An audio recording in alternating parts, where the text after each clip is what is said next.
Let me start this out by clarifying that I'm not talking about infinite mana loops. Creating infinite mana is trivial, just attach freed from the wheel to literally anything. Like always, I'm discussing casual commander, where we try to avoid infinites like this. What I mean by unlimited mana is getting our mana pool to a point where we no longer worry about how to pay for our spells. We take our small mountain of lands, turn it sideways, and then play out our hand, no counting required. Also, if you've been following along in the series, yes, this is the green ramp video. There are 4 steps that we're going to complete on our journey. The first one is the easiest and is one that everybody already knows. During the early game, we play the basic, simple green ramp spells. Mana Dorks, Rampant Growth, and Cultivates. I think most cards in this category are already well explored, so I'm not going to explain them in detail here. But there are a couple of less common options that I think are worth highlighting. Khalni Hard Expedition is a 2-mana enchantment that gets a quest counter whenever a land enters under our control. Then, if there are 3 quest counters on it, we can sacrifice it to search our deck for 2 basics and put them into play.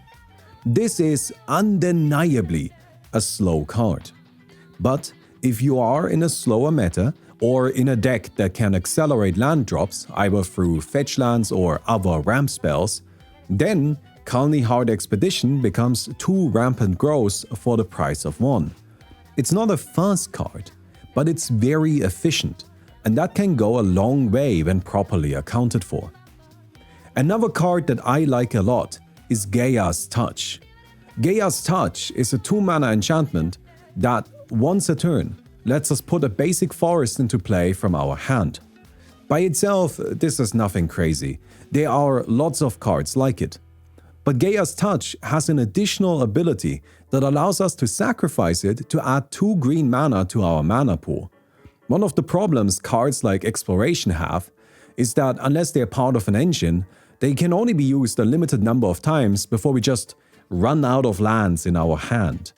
That's where Gaia's Touch is great, because we can use it for extra land drops while that still makes sense, and then sacrifice it as a ritual once we don't need it anymore. Once we reach the 3 mana slot, more often than not, we want to cast Cultivate and Kodama's Reach.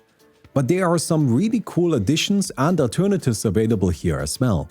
If you're playing a mono-green or heavily green-centered deck, then Nissa's Pilgrimage is just a better version of both those spells. It's fundamentally the same card with 2 exceptions. First, it only searches forests, which is why it doesn't work as well in terms of color fixing and why we want to play it in green-focused decks. But second, it has an additional effect. If there are 2 or more instants or sorceries in our graveyard, then, when we cast Nissa's Pilgrimage, we get to actually dig out 3 forests and add 2 into our hand. This is by no means a huge deal, and often we won't even trigger it. But in a deck that isn't fussed about only searching out forests, why wouldn't we want the additional upside at basically no opportunity cost? Moving on, we have Primal Growth. Primal Growth searches for 1 untapped basic and has a kicker ability that requires us to sacrifice a creature for a second land. A kicked Primal Growth into keeping 2 mana open for interaction is really nice, especially for only 3 mana. It's similar to Skyshroud Claim in that way, except we can get 2 islands to keep a counterspell open. In the right deck, usually some sort of Golgari Shell, which I guess doesn't make sense with the counterspell thing, but you get the idea. In the right deck, sacrificing a creature isn't even a cost. We can use a sacrifice like that for upside. My favorite of these 3 though is Far Wanderings. Far Wanderings has a threshold ability. Usually, we get to search our deck for 1 basic and put it into play tapped. But if we have 7 or more cards in our graveyard, then we get to search for 3 basics and put all of them into play tapped. That is an insane rate for a 3 mana spell. Yeah, it requires a bit of work again. Threshold doesn't come for free. But in a deck built around it, it really isn't that hard. But what I really like about this card isn't that it's good in the right deck, but that it's a ramp spell that scales with game length. If we play it early, it's a bad Rampant Growth, but that's still okay.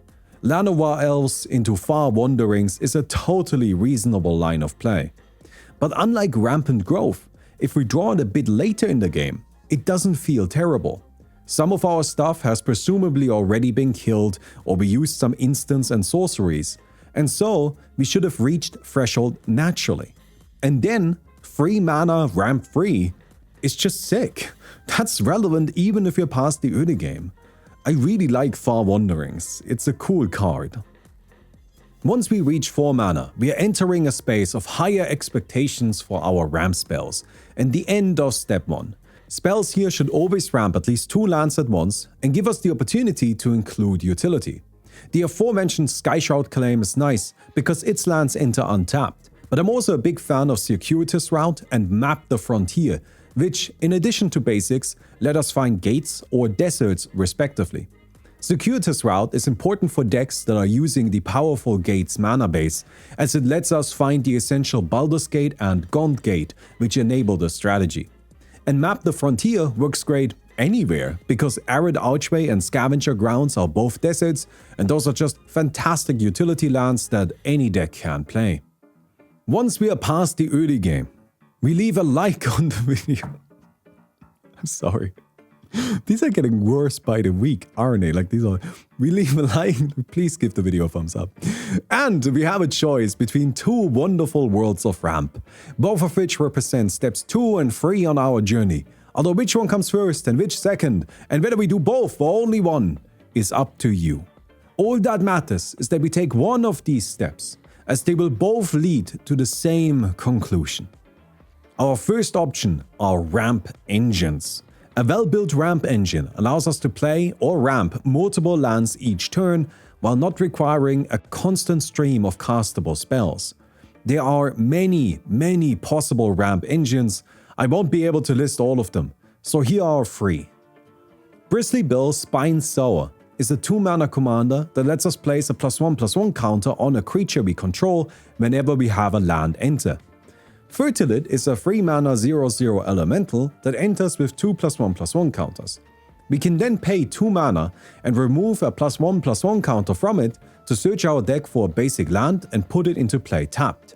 If we have both these creatures in play at the same time, then we can use Fertilid to ramp a land, which triggers Bristly Bill and lets us replenish the +1/+1 counter we used to do so. This results in an infinitely reusable Rampant Growth ability that's only limited by how much mana we can sink into it. Add Spelunking and a mana doubler into the mix, and we get to pull all the basics in our deck into play. But that engine still required us to pay mana, and that's obviously entirely unacceptable.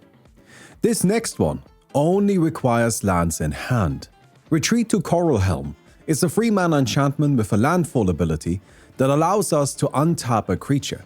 We can combine this with creatures like Sakura Tribe Scout, which tap to let us put a land into play from our hand. This then triggers Retreat, which untaps our Scout, and we repeat from there, as often as we have lands in hand. Add a Tatioba or an Ezi into the mix to draw a card whenever we go through the loop to really pop off. Finally then, the classic. Azusa Lost But Seeking lets us play 3 lands each turn. Add a Crucible of Worlds effect to allow us to play lands from our graveyard, and then play a fetch land. Play the fetch land from the graveyard, search our deck for a land, and then just replay the fetch land from the graveyard again. Add more and more land drops through Exploration, Case of the Locked Hothouse, or whatever else you can find in your collection, and snowball far ahead of the competition. However, maybe we are not enjoyers of engine building.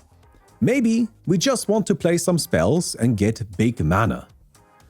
Well then, allow me to introduce you to step 3, being the 3 nasty ramp spells of Commander. Open the Way is a 2 and X mana spell that ramps us a land for each mana we invest into X, with the maximum being the number of players in the game, usually 4. We want to play Open the Way for either X is 3 or X is 4, which will give us an incredible amount of resources the following turn, jumping from 5 to 8 or 6 to 10. Open the Way has no restrictions, no requirements, and is flexible in its mana cost. It's just insanely effective. Traverse the Outlands then is a 5-mana sorcery that lets us search our deck for X basics and put them into play, where X is the greatest power among creatures we control. This is an actual requirement. We need to have something on the board that is worth traversing the Outlands for. But we are in green, so that's not really all that difficult. If we just control a 4-power creature, then traverse the Outlands is actually already more mana efficient than Open the Way, and anything more than that just breaks the game. Mana Gorger Hydra followed up by Traverse will often ramp 8, maybe 10 lands, basically ending the game on the spot. I play this card in my Gargos Vicious Watcher Hydra deck, which is an 8-power commander, making it trivial to have a good captain for Traverse. The spell also only uses a single green mana symbol for its casting cost, making it easily splashable into all kinds of decks.